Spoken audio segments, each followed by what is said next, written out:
Imagine a couple, smiling under the dim glow of resort lights, swaying together on the rhythm of soft Punjabi music.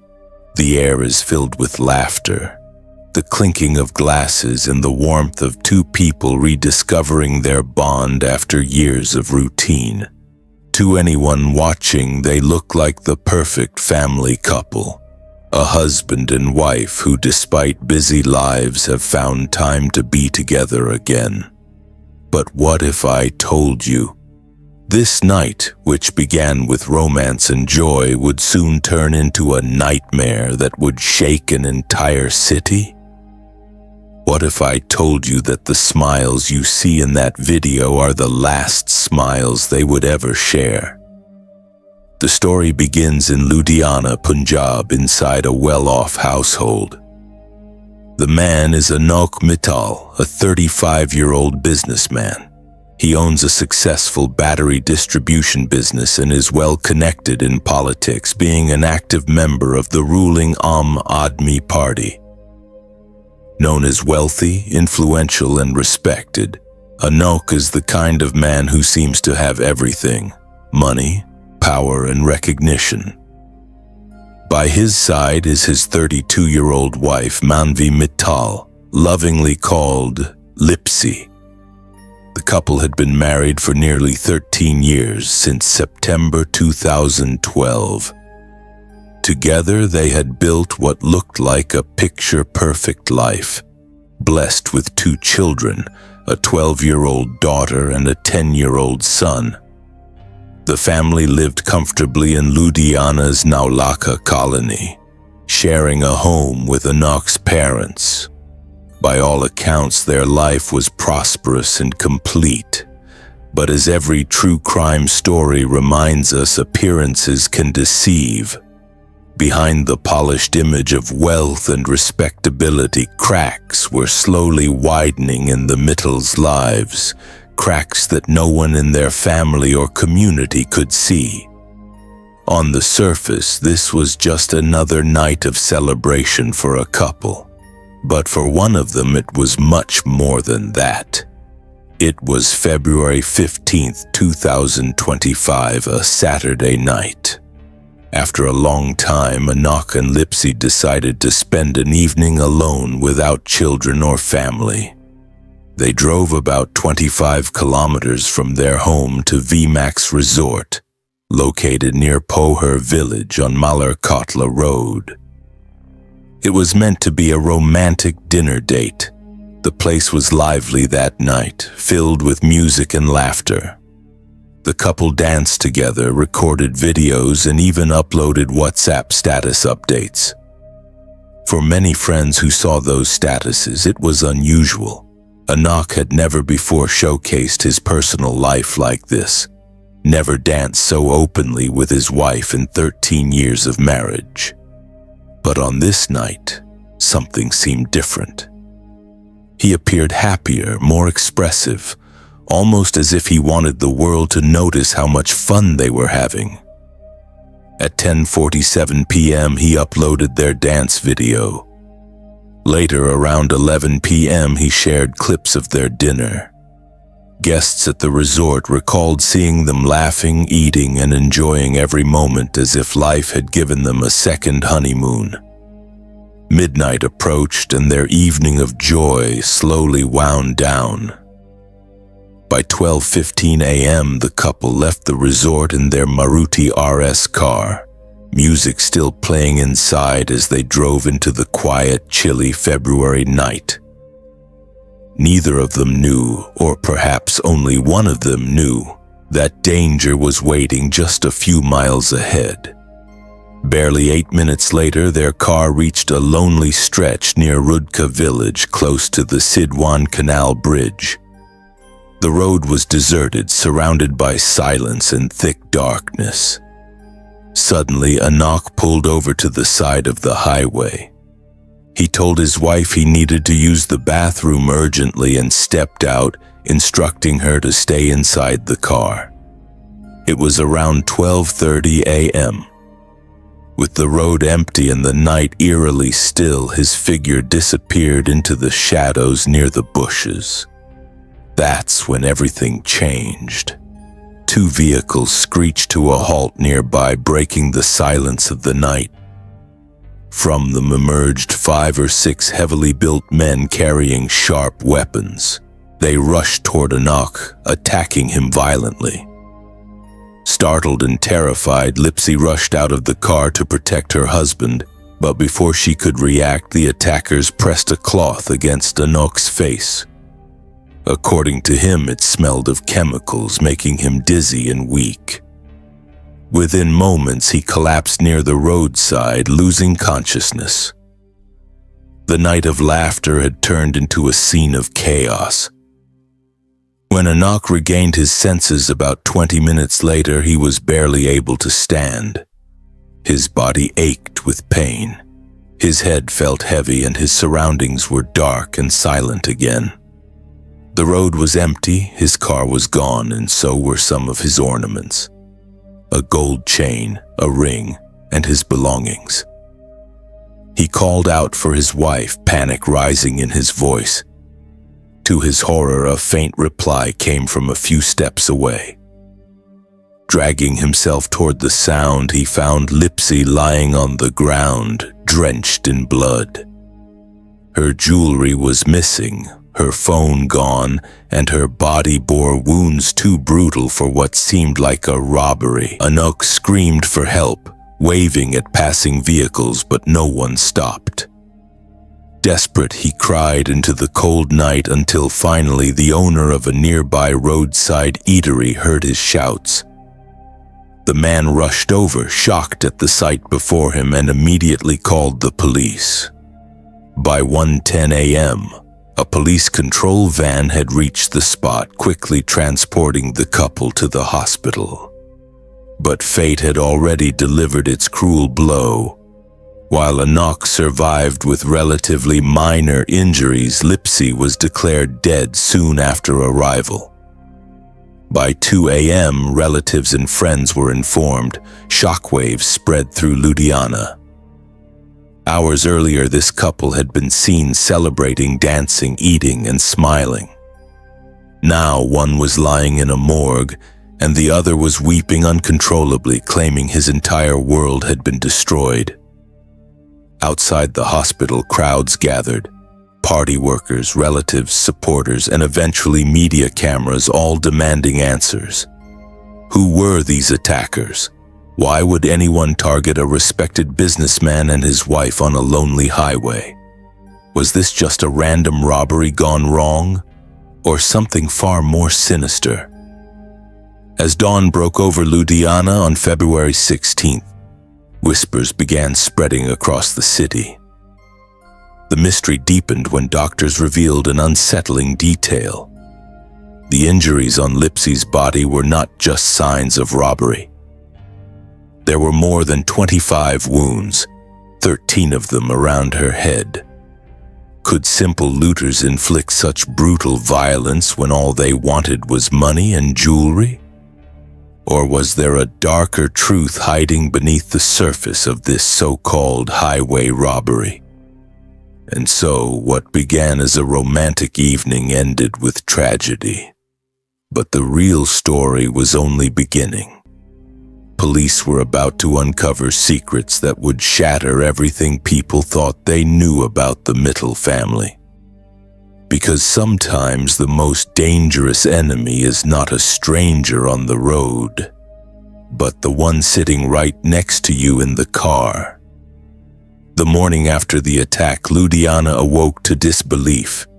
News of the violent highway assault on businessman Anokh Mittal and his wife spread like wildfire. The city was stunned.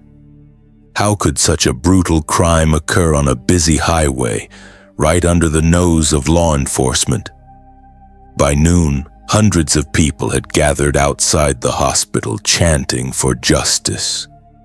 Political supporters of the Aam Aadmi Party demanded swift action. Family members of Lipsi wept uncontrollably, unable to accept that a joyful evening had ended with her lifeless body in the morgue. Television channels replayed the couple's dance videos from the resort, their smiling faces now haunting reminders of how fragile life can be. The police wasted no time. Considering Anokh's political ties and the brutality of the attack, this was a high-profile case. Multiple teams were formed. The DCP, ACP, crime branch, and local police all began investigating simultaneously. Their first step was to piece together the timeline, from the couple's entry at VMAX Resort to their departure, and finally, the attack at Rudka Village. Resort CCV confirmed the couple had been there until shortly after midnight. Guests recalled seeing them happy and carefree, but the mystery lay in what happened after they drove away. When investigators visited the crime scene, they found little evidence. The stretch of road was dark, isolated, and lacked surveillance cameras. No eyewitnesses had seen the attackers arrive or leave. The only leads came from Anokh's own statement. Masked men had attacked, robbed, and left them for dead. Yet something about his story felt off. Detectives noticed that although Lipsi's body was covered in deep wounds, over 25 injuries, many on her head, Anokh bore only minor scratches and bruises. How could a group of armed men unleash such fury on the wife, but leave the husband almost unharmed? Doctors added more fuel to suspicion. Tests revealed that neither Anokh nor his wife had traces of sedatives or intoxicants in their bloodstreams. This contradicted Anokh's claim that he was drugged with a chemical-soaked cloth. If he hadn't been drugged, why did he claim he was? Was he lying to hide something? For the first time, whispers of doubt began to circle around him. Meanwhile, Lipsi's family raised uncomfortable questions. They asked police why only their daughter had been brutally murdered while Anokh escaped with minimal injuries. If it was a robbery, why not kill both? Why assault her so savagely? Her parents remembered her as a strong woman, not the kind to surrender easily. Was she silenced not just for jewelry, but for another reason altogether? Suspicion, once planted, began to grow. Then came another twist. Investigators traced CCTV footage from along the highway. They discovered that after leaving the resort, two vehicles appeared to be tailing the Mittal's car. 7 minutes into the journey, Anokh pulled over once, stepped out of the car, lingered for a while, then returned and drove off again. Just 90 seconds later, he pulled over a second time. And that's when the attackers struck. Police found this strange. Why would a man who had just used the restroom at the resort need to stop again within 8 minutes? And why choose a dark, deserted stretch of road when just ahead there was a roadside eatery with facilities? The explanation didn't add up. Digging deeper, police examined Anokh's phone records. They found 2 numbers he frequently used, one for his family and regular contacts, and another for unknown individuals. Late on the night of the murder, a single word had been sent from his phone to one of those mysterious numbers. Done. The timestamp of the message aligned disturbingly with the approximate time Lipsi was killed. But if his phone had been stolen during the attack, how had he managed to send that message? The contradiction was glaring. By February 17th, just 2 days after the attack, police made a breakthrough. Acting on leads, they arrested 4 men from nearby villages: Amritpal Singh alias Bali, Gurdeep Singh alias Man, Sonu Singh, and Sargardeep Singh alias Teji. These were not random highway robbers. Under interrogation, the men cracked. They confessed they were not looters at all, they were hired hitmen.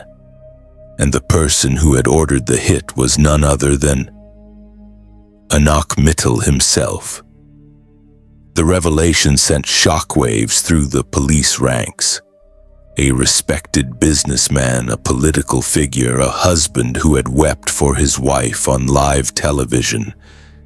Could he truly have orchestrated her murder? The confession pointed toward a chilling possibility. The gang revealed that their leader was Gurpreet Singh, alias Gopi, once an employee of Anokh.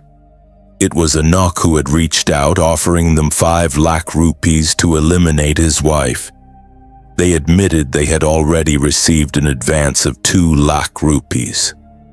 The brutality, the missing jewelry, even the staged robbery, it was all part of a plan to disguise a contract killing as a random crime.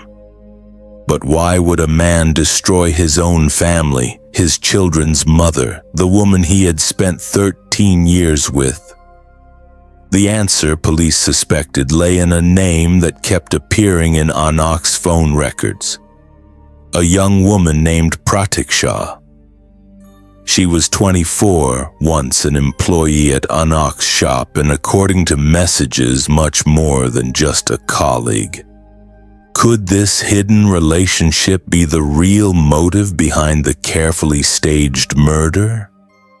The case that had begun as a tragic highway robbery was now transforming into a tale of betrayal, greed, and obsession.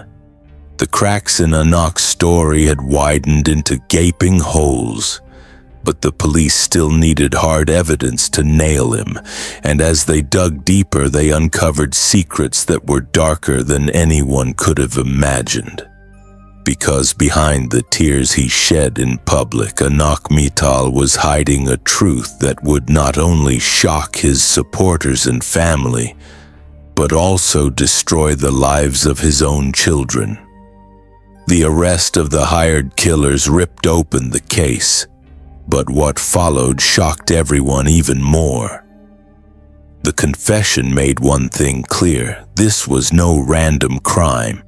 It was a carefully plotted execution, and the mastermind, police believed, was none other than the grieving husband himself, Anokh Mittal.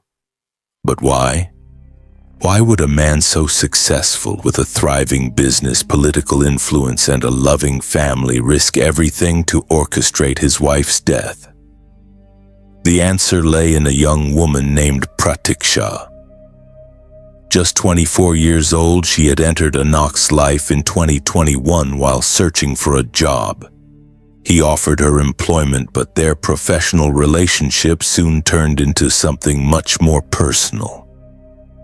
To outsiders, Anokh was a family man, but in reality he was deeply entangled in an affair with a woman almost a decade younger than him. He was obsessed. So obsessed that he even sabotaged Pratiksha's engagements twice, ensuring she never married anyone else. For him, life without her was unimaginable. For her too, love had become an obsession. She wanted marriage, stability, and a life with him. But there was one problem: Lipsi. Married to Anokh for 13 years, mother of his 2 children, she refused to give him a divorce despite his indirect hints. Divorce, she argued, would destroy her children's lives and shatter their family's respect. She would not allow her husband's affair to ruin everything she had built. In her silence, in her refusal, perhaps she thought she was protecting her children. But for Anokh, it was an obstacle. And Pratiksha, according to police, pushed him constantly, urging him to free himself so they could be together. In WhatsApp chats, she even told him that if they were caught, they would go to jail together. For over a year, Anokh wrestled with this problem. Divorce was not an option. Convincing Lipsi was impossible. And so, in his twisted logic, only one path remained: to remove her completely. At first, he explored indirect ways. Once he asked an employee if he knew someone who could take care of his wife. The man was horrified and quit the job immediately. Another time, Anokh asked a friend's wife who worked at a hospital if she could arrange for a special injection to quietly end a life. That plan also collapsed. Twice he paid advance money to small-time criminals to kill his wife, but they simply vanished with the cash. But fate, or perhaps his own persistence, brought him back to someone he knew. Gurpreet Singh, alias Gopi, a former worker in his business. Gopi agreed. The price was set at 5 lakh rupees, with 2 lakh rupees up front. For weeks they planned. They scouted locations, conducted recce's, and finally chose the stretch near Rudka village.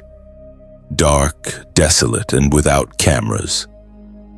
Anokh himself selected it, knowing the isolation would help disguise the crime as a highway robbery. Together they crafted the script. He would take his wife to dinner, post happy videos online to show the world how loving they were, then stop the car at the prearranged spot. The killers would ambush, attack, steal jewelry and the car, and make it look like random violence. On February 15th, the plan was put into motion. But one mistake almost exposed everything. Anokh used the restroom at the resort before leaving. Later, he claimed he stopped the car on the highway because of urgent need. That inconsistency triggered the first seeds of doubt for investigators. Yet to the killers, he signaled readiness. First, he stopped the car but forgot to switch on the indicators, the signal that meant the road is clear. When no one appeared, he drove on. Minutes later, when the killers flashed headlights behind him, their agreed sign, he pulled over again. This time, the stage was set. The rest of the night played out as planned. The fake scuffle, the staged unconsciousness, Lipsi rushing to save her husband, and the merciless slaughter that followed. Jewelry was stripped, the car was taken, and Anokh, pretending to be a victim, survived with scratches. But what he hadn't planned for was how inconsistencies, phone records, and the sheer brutality of the attack would unravel his lies. Police confronted him at the station, bringing in the captured hitmen one by one. When they identified him as the man who ordered the killing, his face drained of color. Under pressure, he cracked. Investigators also discovered the late-night message he had sent, "Done," to Pratiksha's number, moments after his wife lay bleeding on the road. That single word tied everything together. The grief-stricken husband was, in reality, the orchestrator. The fallout was devastating. Both Anokh and Pratiksha were arrested along with the 5 contract killers. Cars used in the attack were seized, weapons recovered, and stolen items traced. In court, the case became headline news. But behind the media frenzy, 2 innocent lives were shattered the most: the children. Overnight, they lost their mother to violence and their father to prison. At just 12 and 10 years old, they were left to face a world where the people they trusted most had vanished forever. Reports say they begged to meet their father, struggling to believe he could be responsible. Their innocence collided with a reality too cruel for words. The community, too, was left stunned. A man who once inspired respect now inspired rage. Protests erupted, with people demanding the harshest punishment. How could someone place desire above duty, lust above loyalty, and greed above the sanctity of family? In his pursuit of another woman, Anokh had not only destroyed his marriage but also his children's future. As the case awaits its legal conclusion, the lesson it leaves behind is chilling. True evil does not always come from strangers lurking in the shadows. Sometimes it hides behind familiar smiles, dances at family dinners, and rides home in the passenger seat beside you. And now I leave you with a question. In a world where love can turn into obsession and loyalty into betrayal, do we ever truly know the people we call our own?